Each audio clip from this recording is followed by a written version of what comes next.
요셉이 그의 아버지의 가족과 함께 애굽에 거주하여 110세를 살며 에브라임의 자손 3대를 보았으며 므낫세의 아들 마길의 아들들도 요셉의 수라에서 양육되었더라. 요셉이 그의 형제들에게 이르되 나는 죽을 것이나 하나님이 당신들을 돌보시고 당신들을 이 땅에서 인도하여 내사 아브라함과 이삭과 야곱에게 맹세하신 땅에 이르게 하시리라 하고, 요셉이 또 이스라엘 자손에게 맹세시켜 이르기를 하나님이 반드시 당신들을 돌보시리니 당신들은 여기서 내 해골을 메고 올라가겠다 하라 하였더라. 함께 있습니다. 요셉이 110세의 죽음에 그들이 그의 몸에 향재료를 넣고 애굽에서 입관하였더라. 아멘. 자, 오늘 3월 두 번째 주일이네요. 벌써 올해가 2개월이 지나가고 3월 이제 중순에 접어들고 있습니다. 올해 2026년도는 하나님의 은혜로 자라나는 해라는 방향으로 우리 교회가 나아가고 있어요. 그래서 한 뼘 자라기 프로젝트를 진행 중에 있습니다.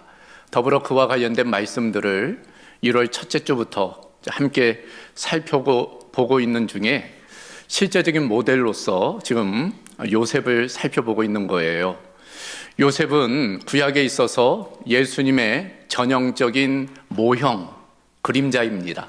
그러므로 우리의 삶과 신앙의 롤 모델, 역할 모델이라고 할 수 있어요.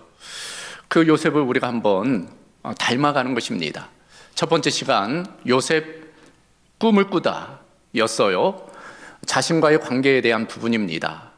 요셉의 인생을 보면 가정 환경, 성장 배경, 사회 상황이 고난과 역경의 연속이었어요. 하지만 요셉은 그와 같은 외부적인 환경이나 다른 사람들의 시선으로 자신을 제한하지 않았다는 거예요. 하나님께서 주신 그 꿈을 품고 살아간 거예요. 자신의 정체성과 사명을 그런 외부적 환경과 사람에 의해서 정의하지 않고 하나님에 의해서 자기 자신을 정의한 것입니다. 자신과의 관계이죠. 두 번째 시간은 요셉 형통한 삶을 살다 였어요. 하나님과의 관계의 부분입니다. 이 형통이라는 것이 아무런 문제 없이 살아가는 것이 아니라는 것, 요셉을 통해서 살펴보았어요. 오히려 여러 가지 문제들이 또 우겨쌈이 있었지만 그 문제들을 뚫고 지나가는 것, 찰나흐, 그게 바로 형통이라는 거예요. 그래서 요셉은 보디발의 집에서도 또 감옥에서도 형통하였다. 어떻게 그럴 수 있었을까? 그 중심에는 이제 하나님과의 관계가 있어요. 하나님이 함께 하심으로, 요셉과 하나님이 함께 하셨기 때문에 그 하나님과의 친밀함, 하나님에 대한 신뢰, 그것으로 인해서 그 모든 것들을 이제 뚫고 지나간 것입니다. 자, 세 번째 시간, 요셉 총리가 되다 였어요. 일과의 관계이지요. 그래요. 결국 요셉은 하나님의 때에 하나님의 방법으로 그 애굽의 총리가 되었어요. 그런 일들을 통해서 이제 요셉은 자기 일과의 이제 관계를 분명하게 보여줍니다. 하나님 앞에서의 정직이죠. 또 사람 앞에서의 성실입니다. 또 그 모든 것들을 통해서 세상 앞에서 이제 하나님의 영광을 나타내며 살아간 거예요. 그러니까 그의 삶의 자리, 그 일터가 곧 예배의 자리가 되었다는 거예요. 그는 한 사람의 예배자로 그 세속에서, 세상에서 하나님의 영광을 올려드렸다는 것입니다. 자, 지난 시간에는 이제 네 번째 시간이었어요. 요셉 형들을 용서하다. 이제 다른 사람들과의 관계의 부분입니다. 사람과의 관계가 중요하다는 것을 우리 함께 나누었어요. 그래서 그 관계를 잘 이제 맺어가야 되는데 크게 두 가지입니다. 좋은 관계를 잘 맺어가는 방법을 알아야 된다는 거예요. 요셉의 예를 통해서 몇 가지 중요한 덕목을 우리 함께 살펴보았습니다. 하지만 그보다 더 중요한 것이 있다고 함께 말씀을 나눴죠. 그것은 바로 얽힌 관계를 풀어내는 거예요. 얽힌 관계, 그것을 잘 풀어내는 것이 중요하기 때문입니다. 그 중심에 무엇이 있을까? 바로 용서예요. 어쩔 수 없이 얽힌 관계를 푸는 키는 용서에 있습니다. 문제는 이 용서는 다른 사람으로부터 받기 원하는 것인 반면 다른 사람에게 주기 싫어하는 거라는 거예요. 용서의 양면성이 나는 받고 싶으나 주기는 싫은 것이 용서라는 거예요. 그러나 용서할 때만이 다른 사람을 살릴 뿐 아니라 나 자신을 살려요. 우리가 과거로부터 묶이지 않고 상처로부터 묶이지 않고 살아갈 수 있는 방법, 오늘을 그리고 내일을 살아갈 수 있는 방법의 중심에는 이제 용서가 있는 것입니다. 요셉은 어떻게 그 원수 같은 형들을 용서할 수 있었을까? 크게 두 가지였다는 거예요. 하나님의 은혜를 기억하는 거예요. 그 놀라우신 은혜, 헤아릴 수 없는 그 은혜를 기억하면 용서할 수 있다는 거예요. 용서의 동기입니다. 또 하나는 하나님의 섭리를 인정하는 거예요. 악을 통해서도 선을 이루시는 하나님, 모든 것을 합력하여 선을 이루게 하시는 하나님, 뒤를 돌아보니 자신의 인생의 여정, 결국에는 하나님의 섭리의 결과임을 고백하는 거예요. 그러면서 그 형들을 용서할 수 있게 된 것입니다. 자, 오늘은 요셉의 이야기의 마지막입니다. 요셉 이야기의 대단원, 요셉 약속의 땅을 바라보다입니다. 한번 따라해 보겠습니까? 요셉 약속의 땅을 바라보다. 그래, 오늘은 영원과의 관계를 좀 함께 살펴보려고 그래요. 자, 오늘 말씀 창세기 50장 요셉 인생의 마지막 장면이 펼쳐져 있습니다. 그의 인생을 한마디로 요약하면 파란만장한 인생이지요. 형들에게 미움받던 소년, 이제 노예가 되었던 청년, 이제 감옥의 죄수가 되었던 죄수, 그랬던 그가 이제 애굽의 총리가 되었어요. 그리고 애굽뿐 아니라 주변 국가들, 특별히 자신의 민족을 구원하는 이제 구원자가 된 것입니다. 그랬던 요셉도 죽음은 비껴갈 수 없는 거예요. 죽음 앞에서는 한 사람의 인간에 불과한 것입니다. 그래서 시간이 흘러 어느덧 요셉의 나이가 110세가 되었고 임종을 앞두고 있는 상황이었습니다. 그러자 이제 남은 가족들에게 이제 유언을 남기는 거예요. 그게 오늘 본문의 내용입니다. 24절로 25절을 다시 보면 요셉이 그의 형제들에게 이르되 나는 죽을 것이나 하나님이 당신들을 돌보시고 당신들을 이 땅에서 인도하여 내사 아브라함과 이삭과 야곱에게 맹세하신 땅에 이르게 하시리라 하고, 요셉이 또 이스라엘 자손에게 맹세시켜 이르기를 하나님이 반드시 당신들을 돌보시리니 당신들은 여기서 내 해골을 메고 올라가겠다 하라 하였더라. 요셉의 마지막 유언입니다. 그런데 이 유언의 내용을 보면 지금 요셉이 내가 이 애굽에서 얼마나 위대한 일을 이루었는지 기억해달라라고 하고 있지 않아요. 내 업적을 기념해달라라고도 말하고 있지 않습니다. 내 장례를 아주 성대하게 치러달라 그렇게 부탁하지도 않아요. 다만 요셉이 마지막으로 남은 가족들에게 부탁하고 당부하고 있는 것은 하나님의 약속이 반드시 이루어져 우리를 그 땅으로 인도하실 텐데 그때에는 반드시 내 해골을, 내 유골을 가지고 옮겨달라. 단 그 한 가지만 지금 부탁하고 있는 것입니다. 아니, 요셉은 왜, 그리고 어떻게 이와 같은 유언을 지금 남기고 있는 것일까?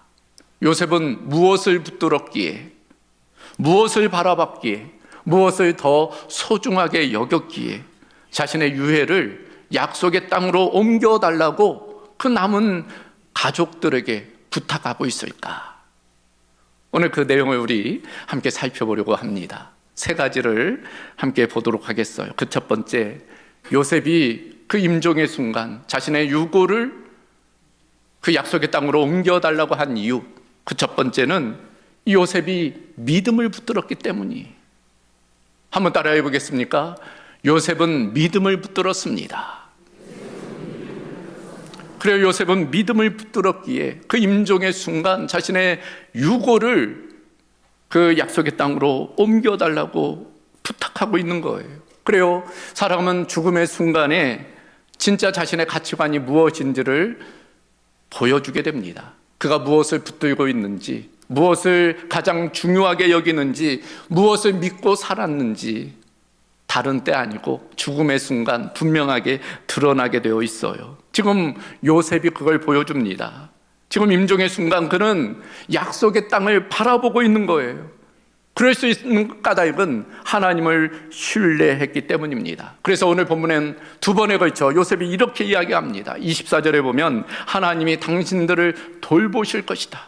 25절에도 하나님이 반드시 당신들을 돌보실 것이다.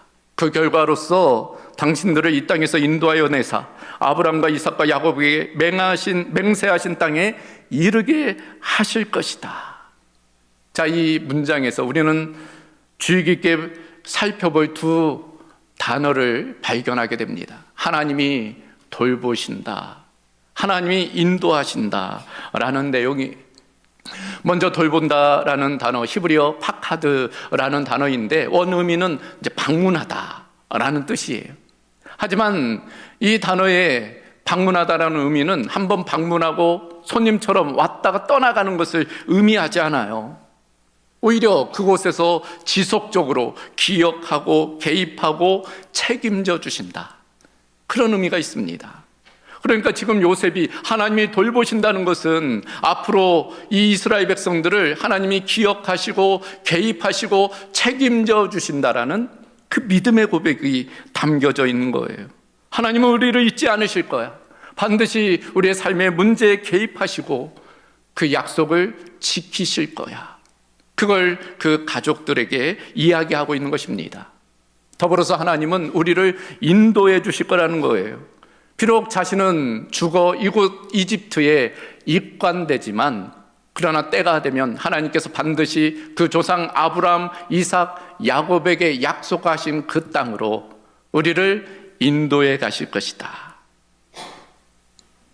지금 요셉은 그런 하나님에 대한 믿음을 고백하고 있는 것입니다. 그래요. 요셉은 히브리서 11장 믿음장에서 이야기하는 바로 그 믿음을 보여주고 있는 것입니다. 히브리서 11장 1절 이하를 보면 믿음은 바라는 것들의 실상이요 보이지 않는 것들의 증거니 선진들이 이로써 증거를 얻었느니라. 실제로 요셉은 앞으로 400년 후에 있게 될 출애굽을 보지 못했어요. 홍해가 갈라지는 그 놀라운 사건을 보지 못했습니다. 더불어서 그 가나안 땅을 정복하는 것도 보지 못했어요. 그러나 믿음으로 확신하는 거예요. 하나님께서 반드시 그렇게 할 것이다. 그렇게 확신할 수 있었던 까닭, 하나님이 어떤 분이신지를 알았기 때문입니다. 바로 하나님은 신실하신 분, 약속하신 바를 반드시 이루시는 분, 그런 하나님이심을 믿었기 때문이에요. 그래요. 하나님은 신실하신 분이에요. 자신이 하신 약속을 반드시 지키시는 분이십니다. 그래서 민수기 23장에는 하나님이 어떤 분이신지가 이렇게 기록되어져 있어요. 하나님은 사람이 아니시니 거짓말을 하지 않으시고 인생이 아니시니 후회가 없으시도다. 어찌 그 말씀하신 바를 행하지 않으시며 하신 말씀을 실행하지 않으시랴. 하나님이 누구신지에 대한 내용이에요. 하나님은 신실하신 하나님, 반드시 그 약속을 지키시는 하나님이라는 것입니다. 그러므로 요셉은 그때 하나님께서 우리를 출애굽시킬 때에 반드시 내 유고를 옮겨달라라고 지금 이야기하고 있는 거예요.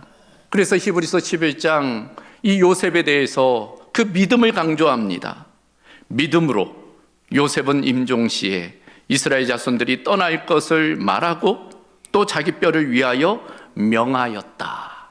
그렇게 할 수 있었던 이유, 믿음 때문이었다는 거예요. 여러분, 이 믿음이 어떻게 되었을까요? 실제로 어떻게 일이 전개됩니까? 우리는 이미 알고 있어요. 출애굽기 통해서 알고 있습니다. 이제 시간이 지나 요셉을 알지 못하는 새로운 왕조가 일어나잖아요. 그래서 이스라엘 백성이 약 400여 년 동안 고통을 당해요. 그러나 하나님 약속대로 그들을 외면하지 않아요. 방관하지 않습니다. 그들 가운데 개입하세요. 그래서 모세라는 한 인물을 통해서 그 이스라엘 백성들을 이제 출애굽시키십니다. 그때 어떤 일이 일어납니까? 출애굽기 13장 18절 이하를 보면 이스라엘 자손이 애굽 땅에서 대열을 지어 나올 때 모세가 요셉의 유고를 가졌으니, 400여 년이 지난 시점이지만 그 자손들이 그 요셉의 이야기를 기억하는 거예요. 그리고 그 유고를 챙겨 출애굽하는 것입니다. 그리고 어떻게 되었을까? 이제 또 시간이 지나 광야 40년 지나 여호수아 때 그 가나안 땅, 약속의 땅을 정복하잖아요. 결국 여호수아 24장 32절에 보면 이스라엘 자손이 애굽에서 가져온 요셉의 뼈를 세겜에 장사하였으니 그것이 요셉 자손의 기업이 되었더라 말씀하고 있어요. 요셉의 믿음의 성취입니다. 하나님의 약속의 성취예요. 이처럼 요셉은 하나님에 대한 믿음으로 그 하나님의 놀라우신 역사를 경험하게 되는 것입니다. 우리도 마찬가지예요. 하나님의 약속의 성취는 우리 편에서 조금 늦어지는 것처럼 보일 때가 있어요. 그러나 결코 이루어지지 않는 적은 없습니다. 하나님의 때에 하나님의 방법으로 이루어져요. 우리가 준비되었을 때 그 하나님의 약속은 반드시 이루어지는 것입니다. 그래서 베드로후서 3장 9절에 이렇게 말씀하고 있어요. 주의 약속은 어떤 이들이 더디다고 생각하는 것 같이 더딘 것이 아니라 오직 주께서는 너희를 대하여 오래 참으사 아무도 멸망하지 아니하고 다 회개하게 이르기를 원하시느니라. 우리가 아직 준비되어지 있지 않기 때문에 그 약속이 성취되지 않을 뿐 반드시 하나님의 때 하나님의 방법으로 그 약속이 이루어짐을 말씀하고 있는 것입니다. 그래요. 하나님이 약속하는 순간 이미 하나님의 그 말씀의 성취는 마치 활시위에서 화살이 떠난 것처럼 출발을 해요. 여러분 양궁 보셨죠? 양궁 보면 궁사가 활시위에 화살을 당겨 쏘게 돼요. 그러면 화살이 그 활시위를 떠납니다. 그리고 결국에는 관역에 맞아요. 여러분 그 관역이 멀다고 생각해 보세요. 그럼 어떻게 될까요? 그 떠난 화살이 관역에 맞는 때까지의 시간이 필요해요. 그러나 이미 떠난 화살은 때가 되면 반드시 관역에 맞게 되어 있습니다. 하나님의 약속도 마찬가지예요. 하나님이 우리에게 하신 약속은 그 입에서 이미 화살과 같이 출발을 했어요. 그리고 하나님의 때에 그것은 반드시 이루어지게 되는 것입니다. 우리도 그런 믿음이 필요해요. 요셉은 그런 믿음이 있었던 것입니다. 그저 상황을 본 게 아니에요. 하나님의 약속과 하나님의 성품을 바라본 거예요. 그리고 하나님을 믿은 것입니다. 자신의 인생의 여정 가운데 함께 동행하시고 역사하신 그 하나님이 어제와 함께 하셨다면 오늘도 함께 하시고 내일도 함께 하시리라는 그 믿음으로 요셉은 자신이 죽은 연호, 자신의 유고를 가지고 그 약속의 땅으로 옮겨달라고 이야기하고 있는 것입니다. 우리도 그런 믿음으로 나아가야 할 것입니다. 그런 믿음으로 약속의 땅을 바라봐야 할 거예요. 그런 믿음이 우리 모두 가운데 있기를 주님의 이름으로 소망합니다. 자, 두 번째로 요셉이 어떻게 자신의 유고를 그 약속의 땅으로 옮겨달라고 했을까? 그 두 번째는 요셉이 소망을 붙들었기 때문이라는 거예요. 한번 따라해 보겠습니까? 요셉은 소망을 붙들었습니다. 그래요. 요셉을 돌이켜보면 요셉이 17세에 팔려가요. 17세에 애굽에 왔습니다. 그리고 지금 몇 세라고요? 110세.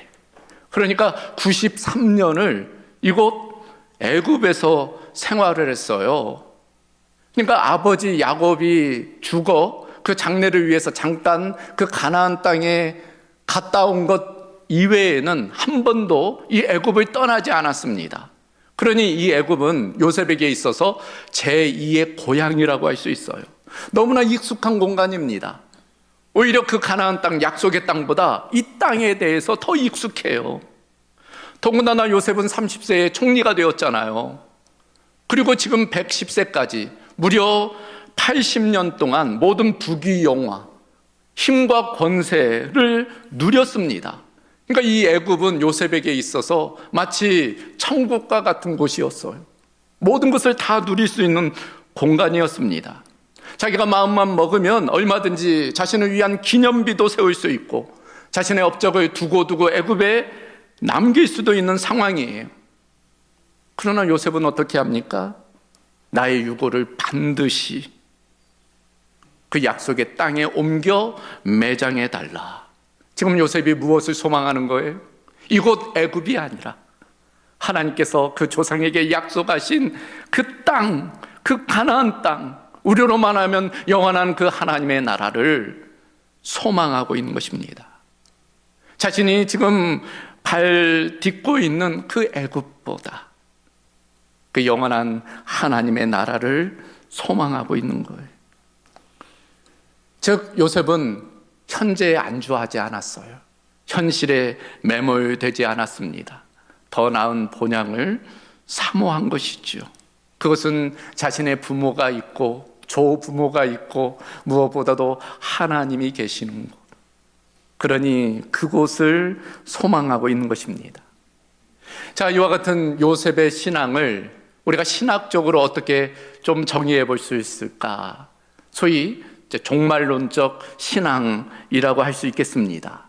그러니까 분명 이 땅에 발은 딛고 있어요. 그러나 이 땅이 전부인 것으로 생각하지 아니하고 더 나은 본향, 그 영원한 하나님의 나라를 소망하며 살아가는 것, 그게 바로 종말론적 신앙입니다. 이와 같은 종말론적 신앙의 핵심은 오늘을 충실히 살아가는 거예요. 오늘을 무시하는 것 아닙니다. 이 땅을 무시하는 게 아니에요. 그러나 이 땅이 마치 전부인 것처럼 살아가는 것도 아닙니다. 시선은 늘 영원을 향해 바라보는 거예요. 즉 현재를 부정하지 않으면서 동시에 전부로 생각하지도 않는 그런 모습이라고 할 수 있어요. 이와 같은 종말론적 신앙과 대척점에 있는 신앙의 양태가 무엇일까? 크게 두 가지. 첫 번째는 현세 중심적 신앙입니다. 또 하나는 내세 중심적 신앙이에요. 현세 중심적 신앙, 지금만 중요하게 여기는, 이 땅만 중요하게 여기는 겁니다. 반대로 내세 중심적 신앙은 죽음 이후의 세계만 중요하게 여기는 거예요. 그래서 이 현세 중심적 신앙은 이 땅이 유일하다고 생각하는 거죠. 그래서 눈에 보이는 어떤 성공이나 쾌락이나 번영이나 안락이나 이런 것들에 궁극적인 삶의 목적을 두는 것입니다. 이 땅에서 누리는 것, 그것이 마치 전부인 것처럼 살아가는 그런 신앙이에요. 마치 여기가 좋사오니, 이 땅이 마치 천국인처럼. 그래서 그런 이야기 하잖아요. 천당 밑에 분당이라고. 이 땅이 좋다는 거예요. 이 땅에서의 삶도 너무 좋아. 천국 가기 싫어. 그냥 이 땅에 머물러 사는 것도 좋아. 그런 모습으로 사는 거예요. 조물주 밑에 건물주라고. 그런 모습에 안주하며 이제 살아가려는 그런 측면에서 어찌 보면은 우리가 영원한 하나님 나라를 소망하는데 방해가 되는 것이 이 땅에서의 축복일 수 있어요. 내가 건강하면, 내가 부유하면, 내가 잘 나가면 굳이 천국을 소망하지 않게 돼요. 그것이 인간의 본성입니다. 그래서 우리가 늘 경계해야 될 것은 오히려 고난이 아니에요. 오히려 이 축복을 늘 경계해야 됩니다. 거기에 매몰되지 않도록, 거기만 우리가 사로잡히지 않도록 우리의 마음을 늘 경계해야 되는 거예요. 반면에 내세 중심적 신앙도 문제지요. 이 내세 중심적 신앙은 현재는 무시해요. 이 땅의 삶은 무시합니다. 죽어서 천국 가는 것만 강조해요. 그러다 보니 도피적인 성향을 띠어요. 이 땅에서의 그냥 일상생활에 대해서는 무시하고 방관하고 제대로 살지 않고 그저 천국 영혼만 부르짖게 돼요. 많은 이단들이 이런 성향을 이제 통해서 혹세무민하지요. 그래서 가정도 버리게 하고 직장도 버리게 하고 모든 물질도 다 바치게 하고 천국에 다 쌓아놔라, 그런 식으로 이야기를 하는 것입니다. 조심할 필요가 있어요. 결국 균형감이 필요합니다. 균형감. 현재 우리가 발을 딛되 영혼을 사모하는 그런 균형감이 필요해요. 어떻게 그럴 수 있을까? 지금 여기에서 이미 그러나 아직이라는 관점을 가져야 돼요. 지금 여기에서 우리는 하나님 나라의 그 통치와 다스림을 경험해야 돼요. 이 땅에서 이미 경험해야 됩니다. 그래야지 천국에 대한 소망을 가지지. 이 땅에서 그 나라에 대한 맛을 알지 못하면서 그 나라가 좋은지 어떤지 어떻게 알겠어요? 이미 여기서 경험해야 됩니다. 하지만 그것은 완전하지 않아요. 그것은 천국에서 누리는 그 기쁨과 그 축복의 아주 적은 부분이, 완성은 하나님의 나라에서 이루어지는 것입니다. 그러므로 이미와 아직 사이에 긴장감을 가지고 우리는 살아가야 돼요. 많은 경우 현실이 너무 무거워 이미를 잊어버릴 때가 있어요. 반대로 현실이 너무 즐거워 아직을 놓칠 때가 있습니다. 그러지 말고 이미와 아직 사이에 긴장감 가운데 지금 여기에서 하나님의 나라를 경험하되 그것이 완전하지 않다는 그런 생각을 가지고 영원한 그 하나님의 나라를 소망하며 나아가야 하는 것입니다. 요셉이 그렇게 한 거예요. 그 애굽에서의 모든 번영과 성공과 쾌락과 기쁨을 누렸지만 그게 전부가 아니라는 것을 인정하고 자기가 죽은 연후 반드시 자신의 유고를 약속의 땅으로 옮겨달라 이야기한 것입니다. 우리도 그런 소망으로 나가야 할 것입니다. 이 땅을 무시하지는 않되 전부인 것처럼 생각하지 말고 영혼을 꿈꾸며 소망 가운데 나아가는 은혜가 있기를 주님의 이름으로 소망합니다. 마지막 한 가지 더, 요셉이 자신의 유고를 약속의 땅으로 옮겨달라고 한 이유, 사랑 때문입니다. 요셉은 사랑을 붙들었기 때문이. 한번 따라해 보겠습니까? 요셉은 사랑을 붙들었습니다. 그래요, 요셉은 영혼을 사모한 거예요. 하나님을 사모한 것입니다. 더불어 그 자녀들을 사랑한 거예요. 그래요, 요셉의 유언은 단지 자기 자신만을 위한 것이 아닙니다. 남은 가족과 자녀들을 위한 거였어요. 그는 지금 형제들과 그들의 자손들에게 무엇을 남기고 있어요? 신앙의 유산을 지금 남기고 있는 것입니다. 그것이 자신이 남길 수 있는 최고의 사랑이라고 생각했기 때문이에요.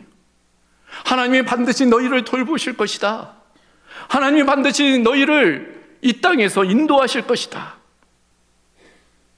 지금 요셉은 그 자신의 자손들이 그 애굽에 동화되지 않도록, 세속에 물들지 않도록 지금 권면하고 있는 거예요. 그 풍요에 도취되지 않도록, 그래서 약속의 땅을 저버리고 살아가지 않도록 내 해골을 반드시 메고 올라가라 이야기하고 있는 것입니다. 그런 측면에서 여러분, 요셉이 죽은 연후 약 400여 년 동안 이 요셉의 유골은 하나의 상징성을 가지는 거예요.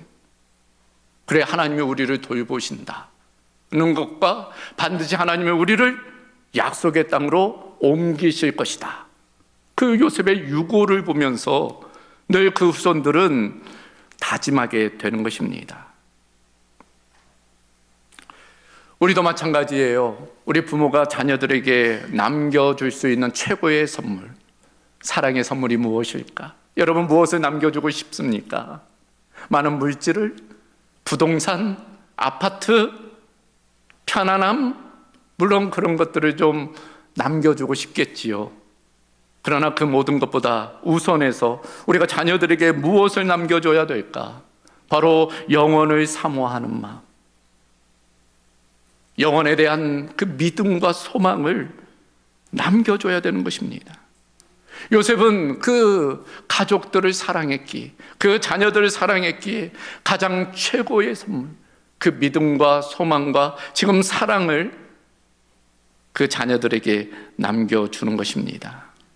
그런데 사실 이것이 요셉만의 이야기가 아니, 사실은 그 아버지 야곱의 이야기이기도 합니다. 사실 성경의 내용을 거슬러 올라가 보면 창세기 47장에 이제 야곱이 임종할 때가 되었어요. 그때 요셉에게 이런 유언을 남깁니다. 이스라엘이 죽을 날이 가까움에 그의 아들 요셉을 불러 그에게 이르되 이제 내가 내게 은혜를 입었거든 청하노니 내 손을 내 허벅지 아래에 넣고 인애와 성실함으로 내게 행하여 애굽에 나를 장사하지 아니하도록 하라. 내가 조상들과 함께 눕거든 너는 나를 애굽에서 메어다가 조상의 묘지에 장사하라. 요셉이 이르되 내가 아버지의 말씀대로 행하리이다. 그러니까 어느 날 갑자기 요셉이 그런 생각이 나서 자신의 그 죽음 앞에서 그런 유언을 남긴 게 아니, 이미 그 아버지 야곱으로부터 똑같은 유언을 들은 바가 있는 것입니다. 창세기 48장 21절에도 마찬가지, 이스라엘이 요셉에게 또 이르되 나는 죽으나 하나님이 너희와 함께 계시사 너희를 인도하여 너희 조상의 땅으로 돌아가게 하시리라. 오늘 우리가 함께 나누는 그 요셉의 유언과 너무나 닮아 있어요. 그러니까 요셉의 신앙은 그 아버지 야곱의 신앙의 전수라고 할 수 있어요. 그런데 여러분, 그것이 야곱만의 신앙입니까? 거슬러 올라가면 그 아버지, 그 할아버지, 즉 아브라함의 신앙의 연속입니다. 아브라함이 어땠어요?